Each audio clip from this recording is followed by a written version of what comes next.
जो अगला क्वेश्चन है वो बहुत ही तगड़ा है और पूरे यूट्यूब में ढूंढने पे भी नहीं मिलेगा और ये क्वेश्चन इस साल ज़रूर आएगा। कह रहे हैं आधारभूत आनुपातिकता प्रमेय के विलोम को लिखिए। साथ ही दिए गए चित्र में बी एफ बट्टा एफ सी ज्ञात कीजिए। यह देखते हुए कि ए डी जो ए बी है वो समांतर है डी सी के और डी सी समांतर है ई एफ के, यानी कि ये आपस में एक दूसरे के समानांतर है। ए ई बट्टे ए डी हमें दे रखा है 2:3, ठीक है।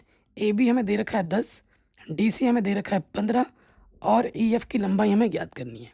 तो मुझे जिस एक बच्चे ने जो क्वेश्चन मेल किया था ना, उस क्वेश्चन में मेल वाले जो क्वेश्चन है, मैं देखो ये वाला मेल वाला क्वेश्चन है, ठीक है। तो ई एफ की लंबाई भी ज्ञात करनी, सेम क्वेश्चन है। तो चलो मैं करता हूँ। सबसे पहले देखो बाबू, जो प्रश्न है उसमें बी एफ बट्टा एफ सी कितना होगा ये निकालना है। बी एफ बट्टे एफ सी ज्ञात करने के लिए बोला है ना, तो भाई डायरेक्ट चीज़ तो नहीं बताऊंगा, पूरा हल करके बताऊंगा। सबसे पहले एक एक करके 1 बाय 1 पे आते हैं। सबसे पहले इसने बोला है कि आधारभूत आनुपातिकता प्रमेय के विलोम को लिखिए, यानी थेल्स प्रमेय का विलोम बोले तो प्रमेय 6.2 पूछा है आपसे। तो प्रमेय 6.2 क्या कहती है? अगर आपके पास कोई त्रिभुज है, इस त्रिभुज का नाम मैंने दे दिया ए बी सी, और एक भुजा गई है बाकी दो भुजाओं को प्रतिच्छेद करते हुए। इस बिंदु को डी बोल देते हैं, इस बिंदु को ई।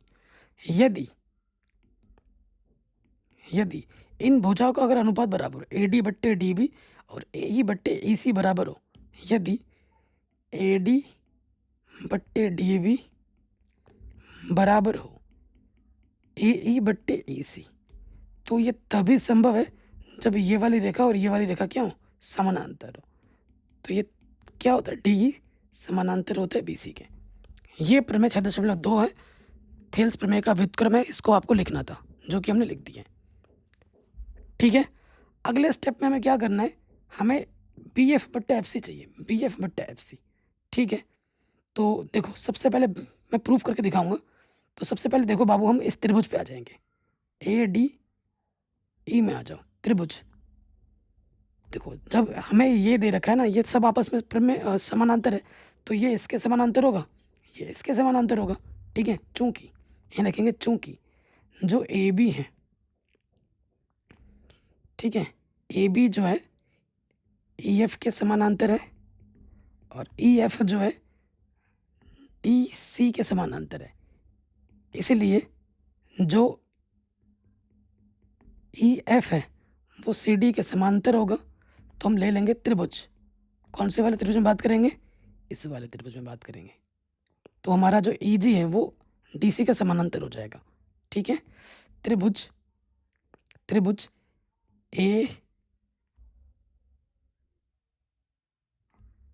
ए डी सी में क्या है बाबू, कि जो ई जी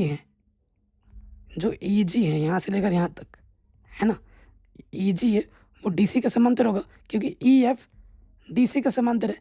तो ई जी भी तो डी सी के समांतर ही होगा ना। तो वो मैंने लिख दिया यहाँ पर, ई जी डी सी के समांतर है, डी सी के समांतर है। तो यहाँ क्या लग जाएगा, थेल्स प्रमेय लग जाएगा। डिटेल में लिखवा रहा हूँ। थेल्स प्रमेय से क्या हो जाएगा, थेल्स प्रमेय से ए ई बट्टे ई डी, ए ई बट्टे ई डी बराबर किसके होगा, ए जी बट्टे ई सी, ए जी बट्टे ई सी, ए जी बट्टे जी सी, समीकरण नंबर 1। फिर आ जाओ दूसरे वाले त्रिभुज में, त्रिभुज ए सी बी में, ठीक है। ये भी तो समांतर होगा इसके, है ना, क्योंकि ई एफ समांतर ए बी क्या है, तो जी एफ समांतर ए बी क्या हो जाएगा। तो यहाँ लिख सकते हैं, चूंकि जी एफ समांतर है ए बी, इसलिए थेल्स प्रमेय से या प्रमेय 6.1 से, जो लिखना चाहो।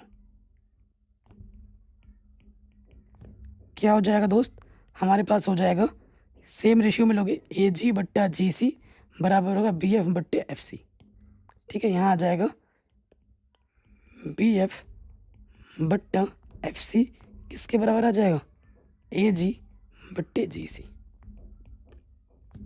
अब आप देखेंगे कि भैया ये चीज़ और ये चीज़ दोनों में क्या है, बराबर है। तो हम क्या कर देंगे, तुलना कर देंगे। समीकरण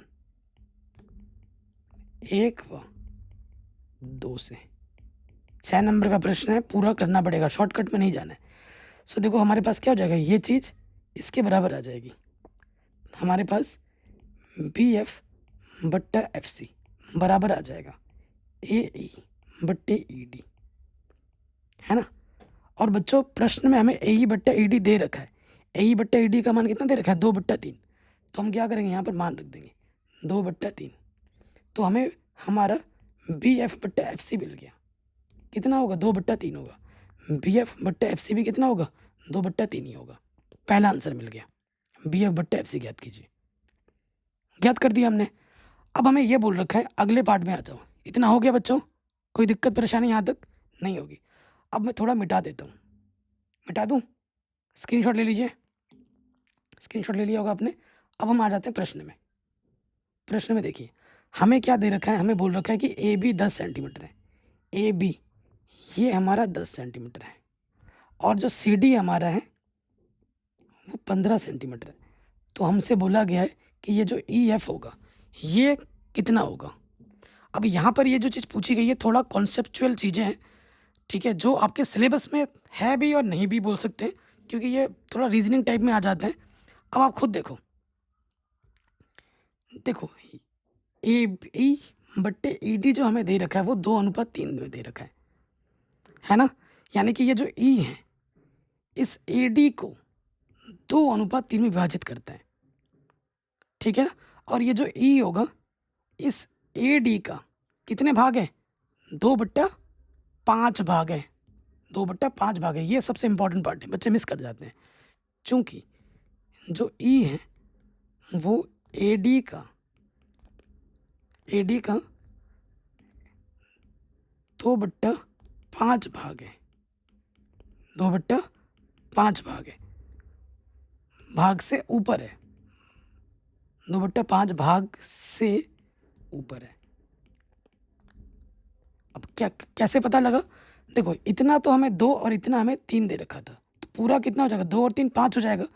तो ये जो ई है ना, इस ए डी की बात अगर करें तो ई जो है इस ए डी के हिसाब से ए डी का 2/5 भाग से ऊपर है, ठीक है। अब देखो, अब नीचे वाला जो लंबाई हमारे पास है वो 15 है, ऊपर वाली लंबाई हमारे पास 5 है। जिस हिसाब से ई बढ़ रहा है उसी हिसाब से एफ भी बढ़ रहा है। क्यों, क्योंकि ये इसके समांतर, ये इसके समांतर, तीनों एक दूसरे के समानांतर है, ठीक है। तो अब हमें क्या करना होता है इस लॉजिक में, देखो अब हमें क्या करना होता है, जो बड़ा वाला है हमें क्या करना होता है, यहाँ निकालनी होती है वृद्धि। यहाँ निकालनी होती है वृद्धि। वृद्धि कितना है, बड़े वाले में से 15 में से ऊपर वाला घटा दो 10, तो कितना आ रहा है, 5 आ रहा है। कितना आ रहा है, 5 आ रहा है। तो जो देखो ई हमारा इस ए डी की तुलना में देखा जाए तो 2/5 भाग ऊपर है, तो उसी हिसाब से ये भी चढ़ेगा, ठीक है। अब यहाँ पर ध्यान से देखो, हमें क्या निकालना है, ई एफ निकालना है। अब एक तरीके से इस चीज़ को आपको याद करना पड़ेगा, रट्टा मारना पड़ेगा। अगर आपको इस ई एफ को निकालना है, ठीक है, देखो क्योंकि ये बिंदु और ये बिंदु एक हिसाब से चढ़ रहे हैं, तो जैसे जैसे आगे बढ़ेगा ये भी उसी हिसाब से आगे बढ़ेगा ना, क्योंकि समांतर है। तो ई एफ क्या होगा, इस पूरा भाग हमें ए बी लेना है, यहाँ से छोटा वाला लेना होता है। ये सूत्र एक तरीके से ए बी, और कितना अनुपात हुआ है वो लेना, कितना अनुपात था हमारे पास, 2/5, वो अनुपात यहाँ लग जाते हैं, प्लस जो अंतर है, अंतर कितना है 5, वो आपका यहाँ लग जाता है। बट यहाँ मैं लिख के दिखा रहा हूँ, यहाँ आ जाएगा डी सी माइनस के ए बी। कुल मिला के जो अंतर होता है वो लिखना होता है। ए बी हमारे पास कितना है, ए बी हमारे पास है 10, 2/5, और ये अंतर हमारा कितना है, तो 5 है। तो 5 से 5 कटा, 10 + 2, तो हमारा उत्तर कितना आएगा, 12 सेंटीमीटर आएगा, ठीक है। अगर ये बीच वाला निकालना है तो छोटा वाला रखते हैं, जो अनुपात आया वो लिखते हैं, और जो अंतर आया उससे गुणा कर देते हैं, ये आंसर आ जाता है। 6 नंबर का प्रश्न आराम से बन गया। आशा करता हूँ आपको समझ में ज़रूर आया होगा।